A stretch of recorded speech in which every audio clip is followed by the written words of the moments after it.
The final film of 2020 is finally released this weekend. Was it worth the wait? Let's find out.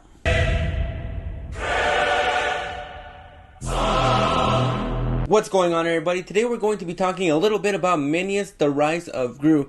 This is the last film, at least to my knowledge, of 2020.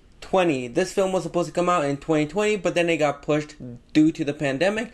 It was supposed to come out last year, but then it got pushed another year, and now we finally have it 2 years later, almost to the date. And I've been excited about this film.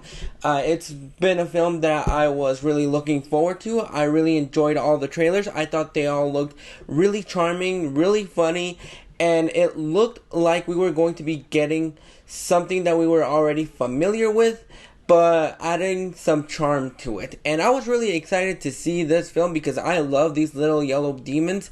And for some strange reason, I don't know why, but I was really excited. So Minions tells the story of 12-year-old Gru, who is trying to become the world's greatest supervillain. And this is essentially his origin story about how he became the world's greatest supervillain and what inspired him, to a degree, to steal the moon. Even though I was really excited to see this film, I did have some trepidation with this film because even though the first Minion was a lot of fun, it's not really the most memorable film in the Despicable Me franchise, and the third one isn't all that good, but I still had a lot of fun with that film. And the first two are essentially fun animated films. For the most part, I really had a lot of fun with this film. Even though this is the origin story of Gru, we do spend a lot of time with the Minions and see their shenanigans as Gru gets kidnapped by the Vicious Six for stealing a stone while trying to get interviewed to join the Vicious Six, a group that he's been trying to join for the longest time, and finally gets his shot. He gets turned down by the Vicious Six because of how young he is, and then once he gets the opportunity to steal the stone and try to show them that he is able to become a supervillain, that's where the film actually gets a lot more fun. I thought for the most part the setup to that was a lot of fun, and even though you do get a lot of fan service in this film, seeing a lot of people that you recognize, a lot of familiar faces, and see how they impacted Gru's life, I really thought it worked for the most part, and I thought it was just a fun, charming little film. The Minions are a lot of fun. If you did not enjoy the first Minions, odds are you're really not going to enjoy this film because it does heavily rely on the Minions doing their Minion stuff.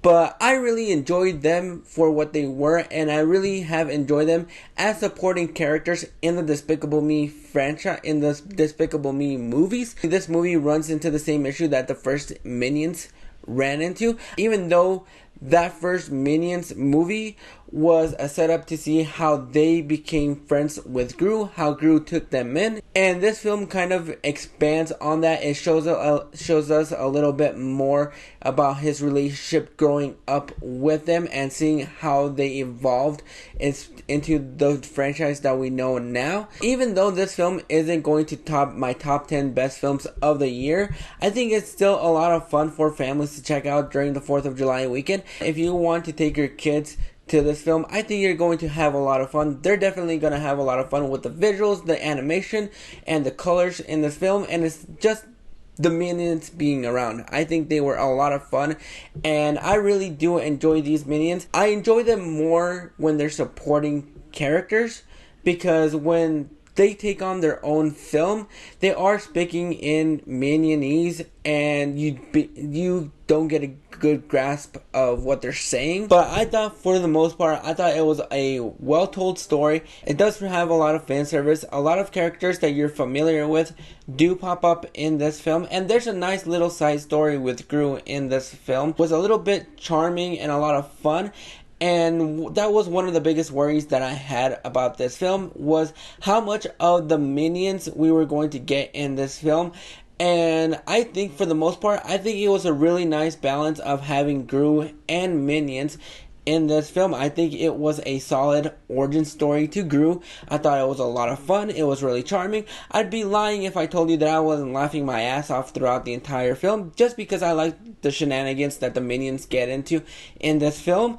But I thought it was a lot of fun. If you have kids, take them out and check this film out. I thought it was a lot of fun. If you enjoyed that first Minions movie, I think you're going to have a lot of fun with this film as well, because it is essentially, at its DNA, the same film as that first film, except it has a little bit more charm than that first film and characters that you're already familiar with. That way you're not really deep diving into new characters that either you're not familiar with or you're not attached to. So overall, I'm going to go ahead and give Minions: The Rise of Gru a 7 out of 10. Like I said, it's not going to top my top 10 film of the year, but I thought it was a lot of fun. I thought it was really charming. I think the shenanigans that the minions get into is a lot of fun, and I really did enjoy the nice balance of having Gru and his little side story, and the minions and their side story in trying to save Gru. But overall, what are your thoughts on this film? Did you like it? Did you not like it?